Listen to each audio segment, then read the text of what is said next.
अलवर की जनता जो लगातार मेरी मांग कर रही है, अलवर की जनता ने जो मुझे प्यार और स्नेह दिया है, मैं अलवर की जनता के दुख दर्द के लिए, अलवर को स्वच्छ बनाने के लिए, अलवर को गुंडा मुक्त बनाने के लिए, अलवर में लोगों के भूखंडों पर कब्जे रोकने के लिए, अलवर के लोगों को प्रशासनिक कामों में जिस प्रकार की बाधाएं आई है उन बाधाओं को समाप्त करने के लिए आम जन का विधायक प्रत्याशी बनकर मैं अलवर शहर में चुनाव लड़ूंगा।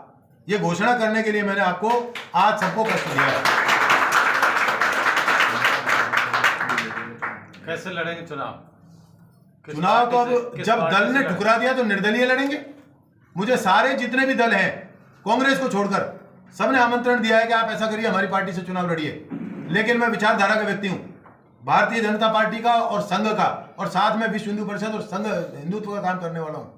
इस विचारधारा के साथ ही चुनाव लड़ूंगा, हिंदुत्व की विचारधारा के साथ चुनाव लड़ूंगा, भाजपा की विचारधारा के साथ चुनाव लड़ूंगा।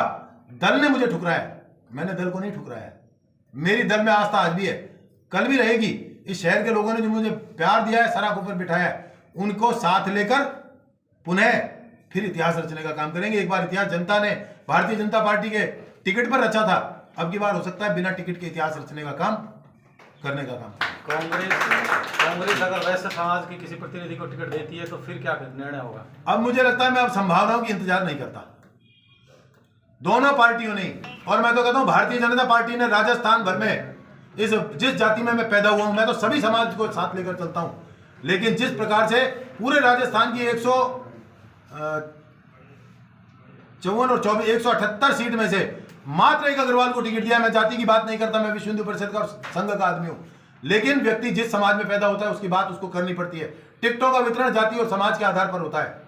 मेरे जाति और समाज को, दिगंबर जैन को, अग्रवाल को राजस्थान में बिल्कुल एकदम दरकिनार करने का काम किया है। मात्र कालीचरण जी को एग्जिस्टिंग विधायक होने के नाते टिकट प्राप्त हो चुका है, बाकी अग्रवाल जीरो हो गया पूरे राजस्थान में। कुल 10 टिकट मिले हैं राजस्थान भर में वैसे समाज को, जिनमें से 7 टिकट ओसवाल दिगंबर जैन ओसवाल समाज को मिले हैं, 2 टिकट माहेश्वरी समाज को मिले हैं और एकमात्र टिकट अभी तक 178 में से अग्रवाल समाज को मिला है। इस तरह से जो वैश्य समाज का भी, मैं कहता हूं सदैव मैं हिंदू की बात करता हूं, लेकिन चूंकि व्यक्ति जिस समाज में पैदा होता है, जो मेरी आइडेंटिटी है, सामाजिक आइडेंटिटी, उसके आधार पर ही टिकट का वितरण होता है। कोई मुझे बहरोड से टिकट नहीं देगा, बहरोड के विधायक को यहां से टिकट नहीं देगा, कोई मुझे थानागाजी से टिकट नहीं देगा। अकेले का कैसे रहेगा भाई? मुझे लगता है अब विद्रोह की आवाज ज्यादा सुनी जाती है। आपने जिन लोगों के नाम लिए हैं उनमें से कुछ लोगों ने विद्रोह किए, कुछ ने बागी भी लड़े, कुछ ने धमकाया पार्टी को कि अगर हमको टिकट नहीं मिला तो हम ये करेंगे, हम वो करेंगे। बनवारी लाल सिंघल एक निष्ठावान व्यक्ति है, चुपचाप पार्टी के अनुशासन की परिधि में रहा। मुझे लगता है इसी का नुकसान होगा। अब अनुशासन में रहोगे तो चुनाव भी लड़ोगे आप? चुनाव लड़ूंगा। जब पार्टी ने मेरा टिकट काट दिया तो पार्टी ने अपना अनुशासन का पर्दा मेरे माथे से हटा दिया। 9 तारीख को वापस तो ले लो, अनुशासन तोड़ दिया इन्होंने।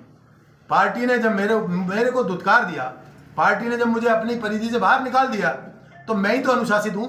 पार्टी ने तो मुझे हटा दिया, मैंने थोड़ी पार्टी छोड़ी है, पार्टी ने मुझे छोड़ा है। 9 तारीख को लेकिन फिर भी मैं कहता हूँ चुनाव जीत कर जाऊंगा और फिर भारतीय जनता पार्टी के साथ रहूंगा। आप सब पत्रकार बंधुओं का मैं स्वागत करता हूं। आज आप सबको तत्काल प्रभाव से मैंने कष्ट दिया है। भारतीय जनता पार्टी की तीसरी सूची आज जारी हो गई। मुझे विश्वास था रामगढ़ से भारतीय जनता पार्टी मुझे प्रत्याशी बना रही है। इससे पूर्व भारतीय जनता पार्टी अलवर से मुझे प्रत्याशी बना रही थी, ऐसा मुझे विश्वास भी था। और जिन लोगों के मेरे संपर्क हैं भारतीय जनता पार्टी में, मैंने उन सब लोगों से बातचीत की थी, तो उन लोगों ने मुझे विश्वास भी दे रखा था कि अलवर से आपको चुनाव लड़ाएंगे। जो सर्वे की पद्धति है पार्टी की, उसके अनुसार मेरा नाम, जैसा मुझे पता, अलवर से भी और रामगढ़ से भी बहुत अच्छी सुदृढ़ स्थिति में था। लेकिन क्या काल परिस्थितियां रही, मेरा अलवर से और रामगढ़ से दोनों स्थान से पार्टी द्वारा प्रत्याशी के रूप में चयन नहीं हुआ। अब मेरा ये मानना है, अपने 10 वर्ष के विधायक काल में और इस 5 वर्ष के काल में मैंने पार्टी के द्वारा बताए हुए प्रत्येक काम को, जैसे जैसे पार्टी ने बताया, जहां जहां बताया, देश भर में 2 महीने के लिए अगर उत्तर प्रदेश में चुनाव ड्यूटी में लगाया, तो मैंने वहां भी एक ऐसी कठिन सीट जो कभी 1952 से अब तक नहीं जीती थी, ऐसी एक विधानसभा सीट को भी जीतने में पार्टी के साथ लगकर कंधे से कंधा मिलाकर उस सीट को जीता। इसके अलावा मुझे 2 साल से भरतपुर के प्रभारी के रूप में काम करने का अवसर मिल रहा है, तो मैंने भरतपुर में भी अथक काम करके वहाँ के संगठन में मजबूती ऊर्जा उत्पन्न करने का काम किया।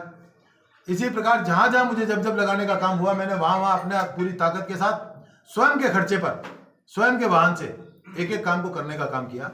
मैं ये भी बता देना चाहता हूँ, अब जब 9 तारीख को पहली सूची आई थी और 21 को दूसरी सूची आई थी, तो मेरे खिलाफ एक वर्ग, एक समुदाय ने चारों तरफ पटाखे फोड़े थे और व्हाट्सएप, फेसबुक पे भी बहुत सारी पोस्ट चलाई थी।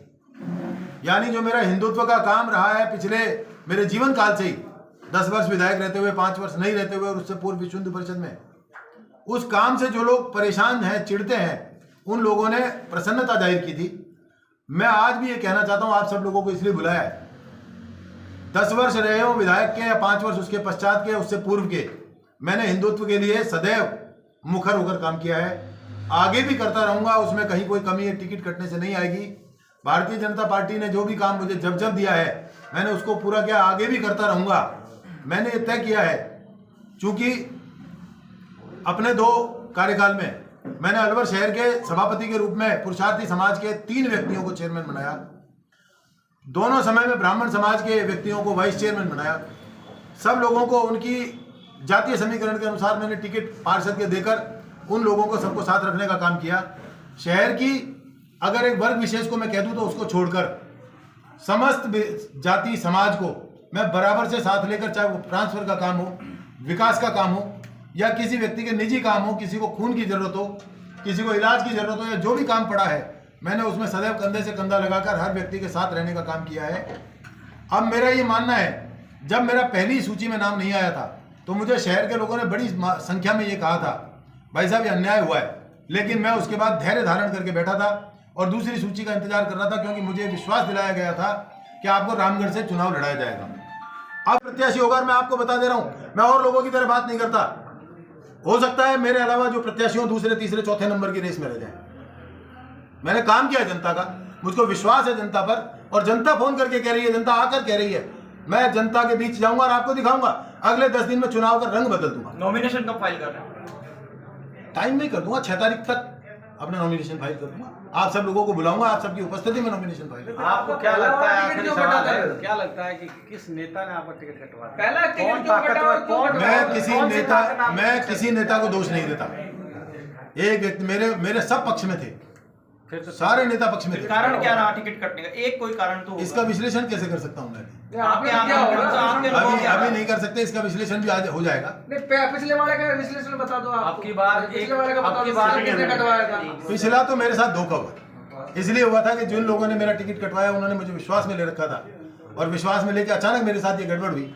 अब की बार मैं सजग था, मैं किसी को दोष नहीं दे रहा। अब की बार, और मैं चूंकि मेरे साथ धोखा हुआ था, इसलिए मैं चुपचाप बैठा कि अगर मुझे किसी ने खुलेआम मेरे साथ आमने सामने, अब की बार मैंने भी खुले में टिकट मांगा है, सामने वालों ने भी मांगा है, इसलिए मैं किसी को दोषी नहीं ठहरा रहा।